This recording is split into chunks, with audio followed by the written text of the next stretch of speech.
Bonjour à toutes et à tous. Je suis Patrice Diakité du site patrice-diakité.fr qui vous guide vers une carrière, vers une vie que vous aimez vraiment. Et dans cette vidéo aujourd'hui, je vais vous enseigner une stratégie clé sur la façon d'obtenir un emploi, et cela que vous soyez sous-qualifié ou surqualifié. En tant que coach en reconversion de carrière, j'ai pu aider de nombreux professionnels à réfléchir et à s'examiner sur leur emploi. Je les ai aidés à développer leur potentiel de connaissances à long terme. Et si c'est quelque chose qui vous intéresse de travailler avec moi en tête à tête, je peux vous donner des détails à ce sujet à la fin de cette vidéo. Alors, vous cherchez un emploi, vous avez mis à jour votre CV, vous avez postulé partout, vous avez essayé votre réseau et vous avez essentiellement fait tout ce que vous pouviez. Et pourtant, aujourd'hui, vous êtes en difficulté, vous n'arrivez pas à obtenir un emploi ou à dégoter des entretiens. Peut-être qu'au fond de vous, qu'il y avait une petite voix qui vous murmurait des choses comme « tu n'as pas assez d'expérience » ou « j'ai trop d'expérience, je suis surqualifié ». Et personnellement, je vois ça tout le temps. Lorsque je lis les commentaires de gens qui pensent, qui disent que les employeurs ne valorisent pas leur année d'expérience de travail et qu'ils recherchent donc quelqu'un de plus jeune, quelqu'un de plus énergique et moins cher surtout, parce que plus on a d'expérience, bien notre salaire, notre coût est bien plus élevé qu'un jeune débutant. Et il faut le reconnaître que c'est quelque chose de compliqué, quelque chose de difficile. Et oui, on est humain et on a tendance à se concentrer sur le négatif. Peut-être même que lorsque vous réfléchissez à des personnes que vous connaissez qui ont peut-être connu la même situation que vous, vous avez remarqué que eux, ils sont arrivés à trouver un emploi. Ils étaient peut-être soit sous-qualifiés ou soit surqualifiés. Mais ces personnes ont quand même finalement par obtenir un emploi. La question que vous pourriez donc vous poser, c'est pourquoi? Eh bien, la réponse à cette question, c'est tout simplement parce qu'elles ont fait quelque chose, accompli des actions que vous ne faites pas. Et c'est ce que je vais faire aujourd'hui. Je vais vous donner ma stratégie clé sur la façon que vous pouvez mettre en œuvre, que vous pouvez mettre en œuvre pour que vous puissiez obtenir votre prochaine offre d'emploi. Alors maintenant, je vais vous donner ma stratégie clé que vous pourrez mettre en application pour vous permettre d'obtenir et de décrocher votre prochain emploi. Que vous ayez ou non beaucoup ou très peu d'expérience, cette stratégie clé peut facilement se résumer en un mot. Et ce mot est concentration.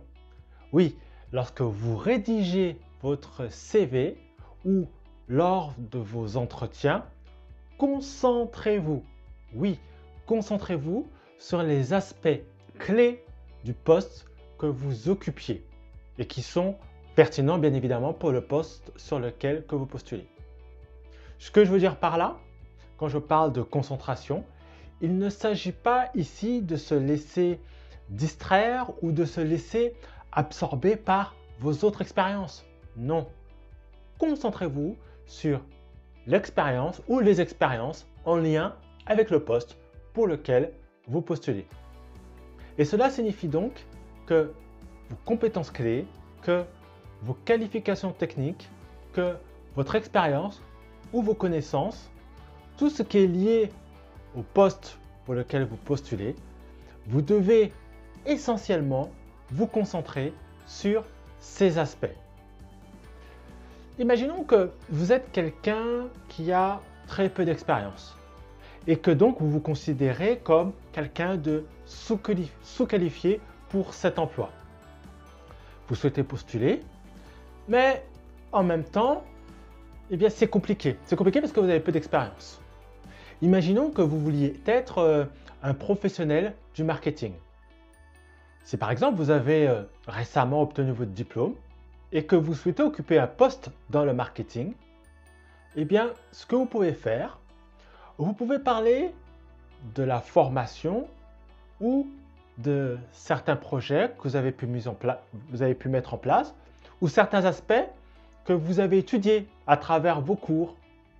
Et cela va être très intéressant puisque cela va montrer à votre recruteur que vous êtes quelqu'un de capable, que vous êtes quelqu'un qui avait une compétence, qui avait reçu une formation, qui pourra justement lui être important. Vous pouvez donc affiner les concepts clés que vous avez appris à travers votre programme de formation. Je vous ai donné l'exemple du marketing, donc bien évidemment, ce qu'il faudra mettre en évidence, c'est justement les aspects de formation qui ont un lien avec votre poste par rapport au marketing. Et vous devrez mettre en évidence ces aspects sur votre CV. Vous pourriez par exemple indiquer des concepts clés que vous auriez peut-être intégrés et qui seraient pertinents pour le poste. Par exemple, peut-être que vous avez étudié le marketing des médias sociaux ou peut-être que vous avez étudié des concepts marketing tels que le mix marketing. Ce que j'essaye de dire ici, c'est que comme vous n'avez pas beaucoup d'expérience en marketing, eh bien vous pourriez parler de ces concepts que vous avez étudiés lors de votre formation. Et ce même concept s'applique aussi à vous si vous êtes surqualifié. Au lieu d'avoir à vous casser la tête en essayant de vous souvenir des connaissances ou des concepts que vous avez appris à l'école ou que vous avez même créés, ce que vous pouvez faire, vous pouvez choisir des expériences qui sont pertinentes et qui sont appropriées pour le poste sur lequel vous avez postulé. Ici, on n'attend pas de vous que vous soyez exhaustif dans les explications, dans les informations que vous allez donner. Mais vous pouvez vous concentrer sur les éléments importants, peut-être des mots-clés du poste sur lesquels vous pourriez faire le lien avec vos expériences. Et c'est quelque chose sur lequel vous pourriez réfléchir et même discuter lorsque vous aurez décroché votre entretien. Concentrez vos expériences et vos connaissances sur votre CV, c'est ce qui va attirer les employeurs vers vous et éventuellement leur donner envie de vous embaucher.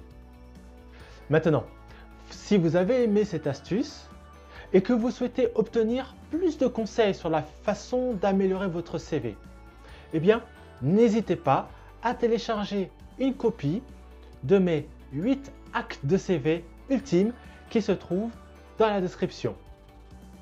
Si vous avez déjà téléchargé le PDF et que vous êtes prêt à échanger avec moi sur la façon dont vous pouvez améliorer votre CV et changer votre avenir, alors n'hésitez pas. Si vous avez aimé cette astuce et que vous souhaitez obtenir plus de conseils sur la façon d'améliorer votre CV, je vous ai mis à votre disposition une copie de mes 8 hacks de CV ultimes qui se trouvent dans la zone de description ci-dessous. Et si vous avez déjà téléchargé le PDF et que vous êtes prêt à échanger avec moi sur la façon dont vous pouvez améliorer votre CV et changer votre avenir, alors n'hésitez pas, c'est également dans la description. Je vous donne accès à mon agenda. Vous pouvez prendre rendez-vous avec moi pour qu'on puisse en discuter. Enfin, si vous êtes quelqu'un qui cherchait depuis plusieurs mois maintenant un emploi et que vous voulez trouver votre prochain emploi mais que vous avez du mal, vous ne savez pas comment vous vendre, vous ne savez pas quoi faire, vous avez besoin de quelqu'un qui vous aide individuellement, eh bien, je vous ai mis également un lien dans la description où vous pouvez vous rendre sur le site patrice-diakité.fr. Si vous avez aimé cette vidéo, donnez-lui un pouce, abonnez-vous, partagez-la avec vos amis. Je vous remercie de l'avoir regardé et je vous dis à la prochaine vidéo.